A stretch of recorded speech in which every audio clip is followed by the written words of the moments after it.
কি রুম আইছেন আমার ভাই আর বোনেরে, আশা করি আপনারা কিন্তু সেই রুম আইছেন ফাইন আছেন। তো আজকে কইলে আমি চলে যাচ্ছিলাম আমাকে তারাস হাসপাতালে ভ্যাকসিন লওয়ার জন্য। তো কি জন্য ভ্যাকসিন নিলাম পুরো বিস্তারিত আলোচনা করবো। আমার ভিডিওতে কোনো জায়গায় যাবেন না। হাসপাতালে যাওয়ার জন্য বেয়ান বেলায় আমি ঘর থেকে বাড়াইলাম, কিন্তু ও আল্লাহ বাড়ানোর পর দিয়ে বৃষ্টির চোদনে পাকা রাস্তার উপর দিয়ে এক হাঁটু কেঁদে উঠছে, যাওয়া একবারে অসম্ভবের মতো। এই দেন আল্লাহ ছাওয়াল পাল কত কষ্ট করে স্কুলে যেতে। এই গেদিডক দেখা কইল আমার সেই মায়া লাগছিল, যদুল কেদার উপর পিছলে পড়িয়া যায়, হাত পা ভাঙ্গা যায়। আর এই যে বড় গেদাডক দেখতেছেন, ই হইতেছে আমাগারে খুঁটি গেছা গায়ের 1 নাম্বার আর্জেন্টিনার সাপোর্টার। আর এই যে তামিন আর আলামিন আমার জন্য মেলাক্ষণ ধরা দেরি করতেছে। এ আল্লাহ, মেলাক্ষণ ধরা ভগর ভগর করলাম, কিন্তু কি জন্য আজকে আমি তারাস হাসপাতালে যাব এইটাই তো আপনাদের কাছে কবের পারলাম না। গতকালকে আর্জেন্টিনার যে ফুটবল খেলা আছিল, তো আমি রাত করে আন্দারে জেবেলিছিলাম, আর রাস্তার উপরে শুয়ে আছিল বিশাল বড় একটা কুত্ত। তো আমার চোখে পড়ছিল না, হঠাৎ করে কুত্তর গায়ের উপর আমার যা পাও পড়ছিল, এখন কুত্তা পাও দিয়ে হাসুরি দিল না কিছু দিয়ে কাটলো, আমি কিন্তু একটু দিশে পাই নাই কে। তো রাতের বেলা খেলা দেওয়ার সময় তামিনের বিষয়টা খুলে কইলাম। তামিন আমাকে কইলো যে অকো বলে বিলাই কামড় দিছিল, আর ওই ইনজেকশন ওই তারাস হাসপাতাল থেকে লিছিল।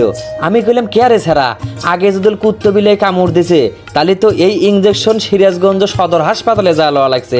উই কইলো না রে, এখন এই ইনজেকশন আমাকে তারাস হাসপাতাল থেকেই দেয়, একবারে বিনামূল্যে, কোনো টাকা পয়সা লাগে না।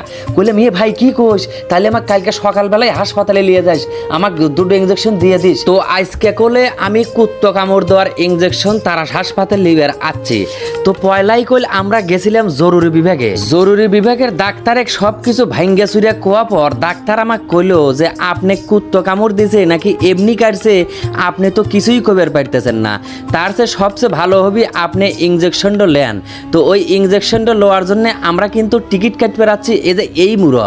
তো টিকিটের দাম মাত্র 5 টাকা। এই দেন আমি টিকিট কাটিলে কিন্তু জরুরি বিভাগের ডাক্তারের কাছে যাইতেছি প্রেসক্রিপশনের সাথে ওষুধের নাম লেখার জন্য। তো এই ডাক্তারটাও কিন্তু খুবই ভালো, আমাকে কিন্তু ফাইন করে চিকিৎসা দিছিল বুঝছেন। আর এই যে প্রেসক্রিপশন, এই প্রেসক্রিপশন লিয়েই কইল আমার ওই 3 তলায় যাওয়া লাগবে। 3 তলায় লিয়ে যায় ওই নার্স গারের কাছে জমা দিলেই ওরা আমাকে ইনজেকশন দিয়ে দিবে। তো আমি কিন্তু ঢুকঢুক করে 3 তলায় উঠতেছি। 3 তলায় উঠতে উঠতে আমার কইল হাঁটু মাটু একবারে লেগে গেল। তামিনে কইলে মার কদ্দুর কইতেছে ওই দে। তো আমরা কিন্তু অলরেডি চলে যাচ্ছি, আর হেন থেকেই কিন্তু আমাগারে ভ্যাকসিন দেবি। আইসাই দেই আমাগারে এলাকার একটা বুনি চাকরি করতেছে, কিন্তু হঠাৎ করে কান্দার আওয়াজ শুনলাম যে এই পাশে একখান ছাওয়ালের নাকি খুবই অসুখ।